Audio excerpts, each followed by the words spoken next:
Hey everybody, it's snowing, so it seemed like a dumb idea to stand in the snow and tell a story. Okay, so it's really more about a place and a group of us than I guess one specific story. But across the street from where I lived, right there in downtown Madison, was a cotton gin for years and years and years. And it was an active cotton gin. They had those giant trailers that were just like big square, metal nets essentially, just full of cotton. So of course we used to climb and jump in those and get run off.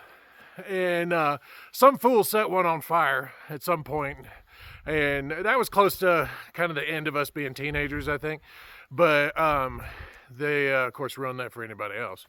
And eventually the cotton gin did close and just sat there abandoned for years. So, people would break in the window so they could walk through and look at what it was like inside, and that was about it. One time we had a really awesome snowball fight. Back when the cotton gin was still there, it had a loading dock that faced the convenience store right across Waltrana Highway there, looking towards downtown Madison, right next to the railroad tracks. And that was a great day. You just had really good cover up there on the dock, all the people coming through their cars and stuff.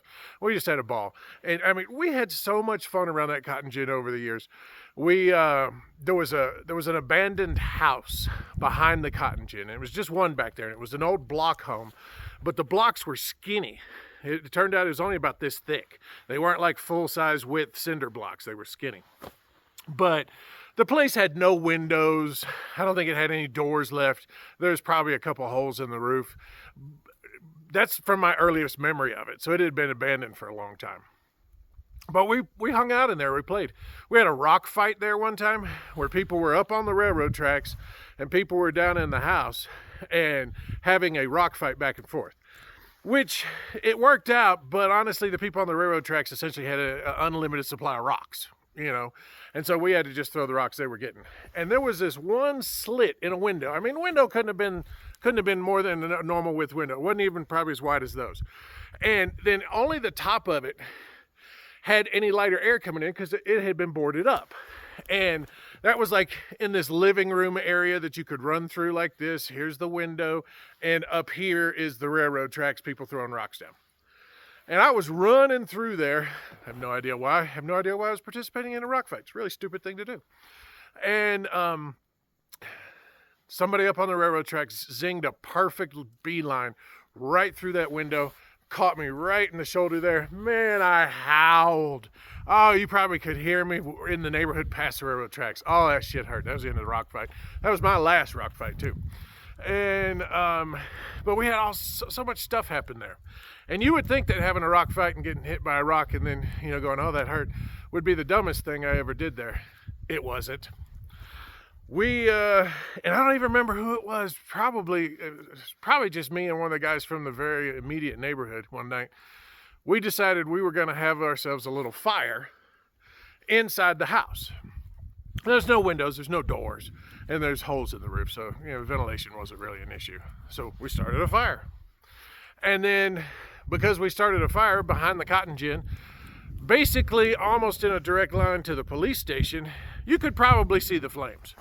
So a policeman pulled into that area. We could see their police car just as they were about to come up to the house we were. So we freaked out and we tried to put the fire out. And I stomped on the fire and was putting it out real good.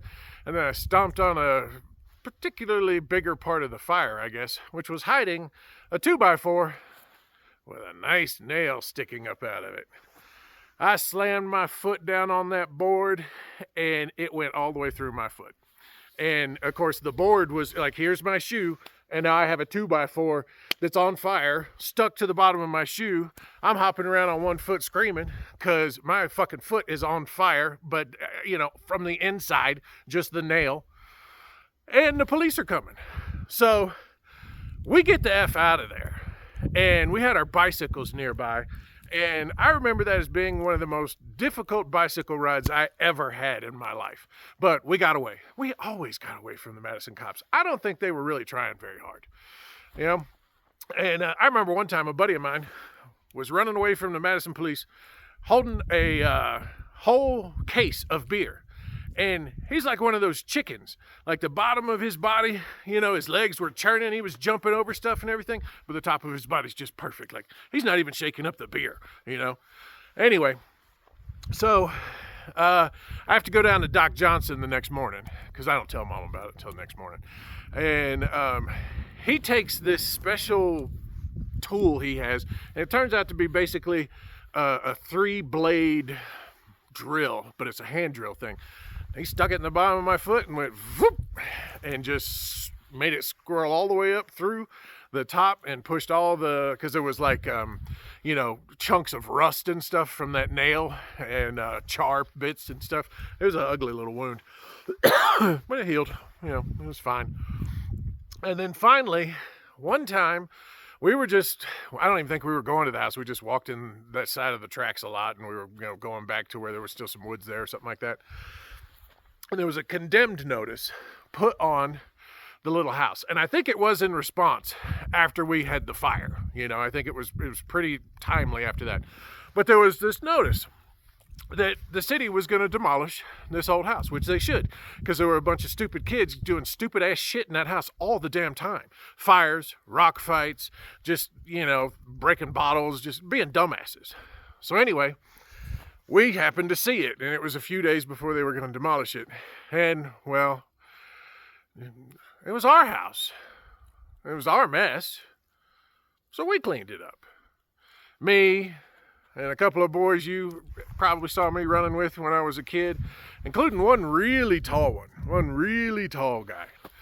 And we tore that house down basically with our bare hands. We hit it with, somebody brought an iron bar.